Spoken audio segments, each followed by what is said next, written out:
It's the EST Rink Report. Tom Gazzola with Derek Van Diest from NHL.com as we await Game 1 of the Stanley Cup Final between the Edmonton Oilers and the Florida Panthers. The Oilers holding their availability today. 4 members of the club who have been in Stanley Cup Finals speaking, and then head coach Chris Knobloch. DVD, where do you want to start? Because we did get a little bit of intel and information from the coach, but we also got some insight into what it's like to play in a Stanley Cup Final. Yeah, I think the Oilers got 5 guys that have played in finals. Brett Kulak's in that group as well. So they have that experience, and I think it was a little different for guys like Corey Perry and Janmark and Kulak because they played in a bubble. They didn't have the craziness of the fan experience that they're going to have here and they're going to have in Florida. So I think that's going to be a little different, but the fact that they know they've been there, they've played those important games, they know what it's like to play in those games, I think is really going to help out a lot of the Oilers because there's a lot of pressure on this team now. There's pressure on this team. There's been pressure on Connor McDavid and Leon Draisaitl to deliver a Stanley Cup. Everyone says, hey, they have to cement their legacy by winning. Here we are 9 years into their career, into McDavid's career. He still hasn't won. So a lot of pressure on him, a lot of pressure on ending this drought for Canadian teams since 1993. So there's a lot of pressure on them. Everyone's talking about that. So they're going in. And they're going in as the underdog. Everyone, for some reason, and I'm not sure why, they talk about, well, Florida's going to run them out of the rink. Well, that Dallas is supposed to run them out of the rink, right? They were supposed to lose to Vancouver. So I think this series is going to be a lot tighter than maybe some people out in the East project. And there it is. It's easy. I honestly think those guys don't stay up late to watch the Oilers play at 8, 10 o'clock start times because if they had seen them play, they would probably give them a little bit more credit for what they've done to get here. It's not just McDavid and Draisaitl. It's not, their goalie's not very good. Bobrovsky's better than Stuart Skinner. Stuart Skinner had a fantastic Game 6. The Oilers have a great blue line. Evan Bouchard has developed into an elite defenseman, elite defenseman.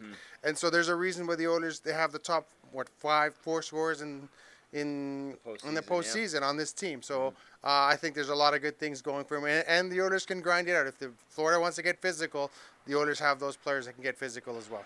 Ekholm, Janmark, Perry, Henrique, and Kulak, the 5 players that have been to a cup final for the Oilers. It's also interesting talking about grinding it out, playing different styles. We look at Florida and how strong they are going to the Stanley Cup final last year, losing to the Golden Knights. But when it comes to the lineup, Chris Knobloch was asked about it. How does he look? Do you change a winning lineup, or do you stick with what's working, or do you kind of change to adapt to the team you're going to face? And he said, there's a impulse to want to stick with what's working, but the other thing too is you can look at the Panthers and go, well, we need to play a certain way. So he kind of leaned towards sticking with who's playing their best. Were you surprised by that? No, not at all, because you want to stick to your game plan, what's working for you. So if you have a big, heavy team that likes to kind of get in hard on the forecheck, what you do is you move the puck up the ice real quick. You make them chase you, make them get behind you, and I think that's what the Oilers are looking to do. They're not going to. They can play the game a lot of different ways. We saw that in against Vancouver. We saw that against Los Angeles. And then Dallas was a completely different team. Dallas was up and down the ice. They had a lot of guys that can move the puck, a lot of guys that could throw it around. So, it's just a matter of what your style is going to make the life more difficult for them, not necessarily what they're going to do to you. And we know what Florida is. They're straight up, they're up and down the ice team. They like to hit. They like to get in on the forecheck. But if the Oilers can move the puck quickly and get the puck down the ice, they may have to change their game plan a little bit too. So it's going to be interesting to see who adapts better to the other team. It's been 18 years since the Oilers have been to a Stanley Cup final. A lot has changed. There was a decade full of darkness during that time. You were there in 06. You were there during the decade of darkness, as was I.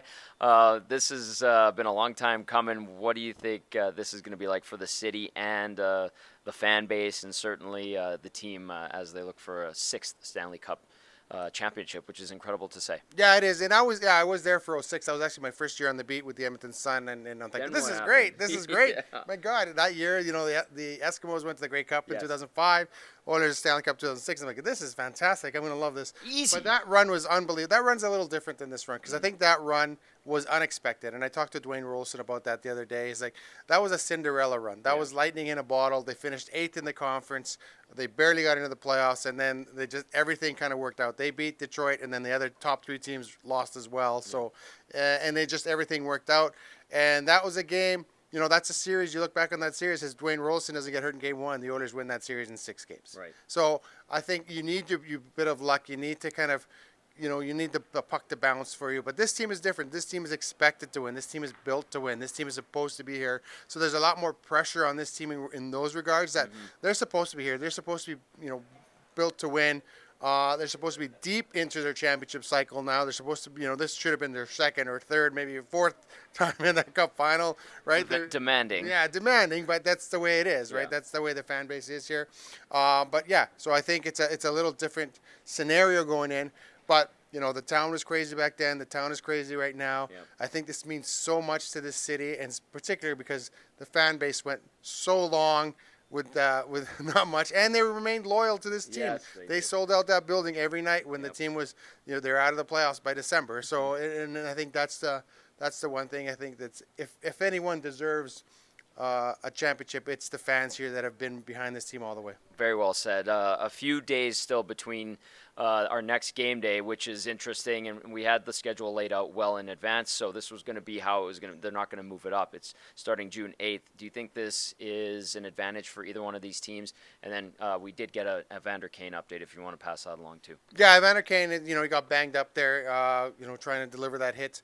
Was it a Mason Marchman? I can't remember who it was. I think it was a Marchman.